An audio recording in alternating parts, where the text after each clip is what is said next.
Welcome to number one news. నేను మల్లిక. తెలుగువారి తొలి పండుగ ఉగాది.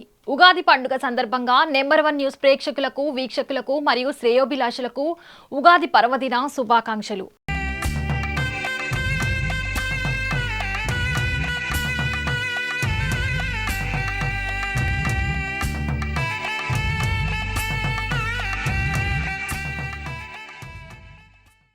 ఉగాది పర్వదినం సందర్భంగా నెంబర్ వన్ న్యూస్ మీకు అందిస్తున్న ప్రత్యేక కథనం.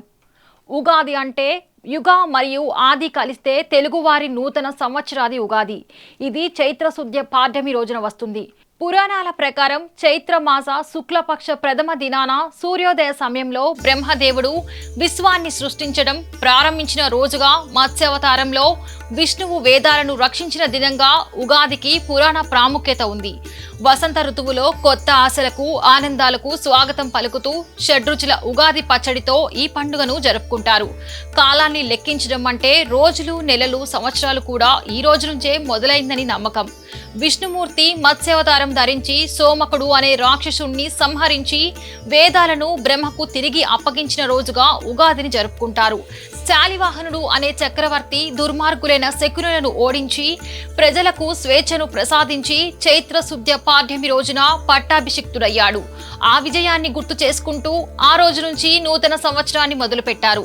వసంత ఋతువు ప్రారంభంతో చెట్లు చిగురించి ప్రకృతి కొత్త శోభను సంతరించుకుంటుంది.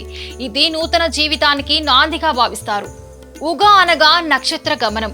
జన్మ ఆయుషుకు మొదటి రోజు కనుక ఉగాది అయింది. ఇంకొక విధంగా చెప్పాలంటే యుగం అనగా రెండు లేక జంట అని కూడా అర్థం. యుగానికి ఆది యుగాది అయింది, అదే సంవత్సరాది. వసంతాలకు గల అవినాభావ సంబంధం. వేదాలను హరించిన సోమకుని వధించి మత్స్యావతారంలో విష్ణువు వేదాలను బ్రహ్మకు అప్పగించిన శుభతరుణ పురస్కారంగా విష్ణువు ప్రీత్యర్థం ఉగాది ఆచరణలోకి వచ్చనని పురాణ ప్రతీతి. చైత్ర శుద్ధ పాడ్యమి నాడు విశాల విశ్వాన్ని బ్రహ్మదేవుడు సృష్టించాడు కనుక సృష్టి ఆరంభించిన సంకేతంగా ఉగాది జరపబడుతుందని కూడా చెప్పబడుతుంది. ఏది ఏమైనా జడప్రాయమైన జగత్తులో చైతన్యాన్ని రగుల్కొల్పి మానవాళిలో నూతనాశయాలను అంకురింపచేసే శుభదినం ఉగాది. శిశిర ఋతువు ఆకురాలు కాలం. శిశిరం తరువాత వసంతం వస్తుంది. చెట్లు చిగుర్చి ప్రకృతి శోభాయమానంగా మారుతుంది. ఉగాది రోజు నుండే తెలుగు సంవత్సరం మొదలవుతుంది కాబట్టి ఇది తెలుగువారి మొదటి పండుగ. ఉగాది రోజున కొత్తగా పనులు ప్రారంభించుట పరిపాటి. ఆ రోజున తెల్లవారుజామునే లేచి ఇళ్ళు వాకిళ్లు శుభ్రపరచుకుంటారు. ఇంటి గుమ్మాలకు మామిడి తోరణాలు కట్టి అలంకరిస్తారు. తలంటి స్నానం చేసి కొత్త బట్టలు ధరించి ఉగాది పచ్చడితో దినచర్య ప్రారంభిస్తారు. ఉగాది పచ్చడి ఈ పండుగకు ప్రత్యేకమైంది. షడ్రుచుల సమ్మేళనం. ఉగాది పచ్చడిలోని షడ్రుచులు అనగా తీపి, పులుపు, కారం, ఉప్పు, చేదు, వగరు. జీవితంలో ఎదురయ్యే కష్ట సుఖాలు, ఆనందాలను సమదృష్టితో స్వీకరించాలనే సందేశాన్ని ఇస్తాయి.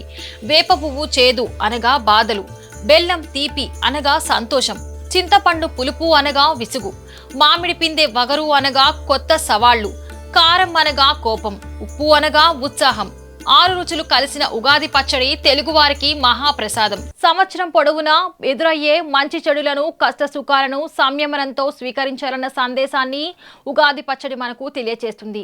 ఈ పచ్చడి కొరకు చెరుకు, అరటిపళ్ళు, మామిడికాయలు, వేప పువ్వు, చింతపండు, జామకాయలు, బెల్లం మొదలగునవి కూడా వాడుతుంటారు.